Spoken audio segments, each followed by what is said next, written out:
nagpapasakop tayo sa Panginoon. Ay yung gawa ni Satanas, hindi mo papasakop yan kasi hindi naman gawa ng Diyos yan eh. Gawa ni Satanas.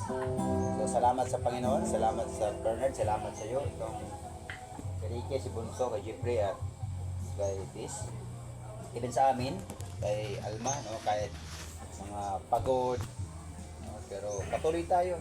Mga bata, salamat sa inyo. Patuloy tayo na, alam mo, kung napapansin nyo ang mundo, na paiksi na ng paiksi, hindi natin alam kung kailan babalik ang Panginoon. Amen. Maging handa tayo sa posibilidad na mangyari sa mundo. No?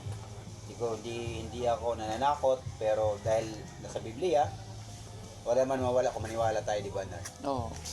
Yan ang pinakamahalaga. Maniwala tayo sa Diyos kasi di naman ang Panginoon magsasalita sa Bible kung hindi totoo. Lahat na sinasabi ng Bible ay totoo. Okay? Salamat sa inyo at kumusta ka, Nerd? Ayos lang, kahit may problema. Yun yung pinaka-the best. Bes, kumusta yung nakalipas na mga pagsubok? Pagsubok?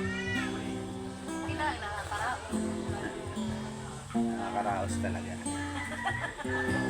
Jeff, alam kong struggle, problema, pero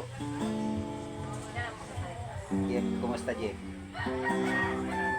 Nagpapasalamat ako sa Panginoon sa araw-araw na pag-iingat niya sa buhay ko, sa pamilya ko, saka sa mga magulang sa kapatid ko. Salamat na Panginoon. Thank you, Lord. Alam ng Panginoon yun, ano? Wala sa kanya may tago ngayon hapon, wala sa kanya may tago. Lahat ng sinasabi natin, hayag yan sa Panginoon. Wala tayong may tago.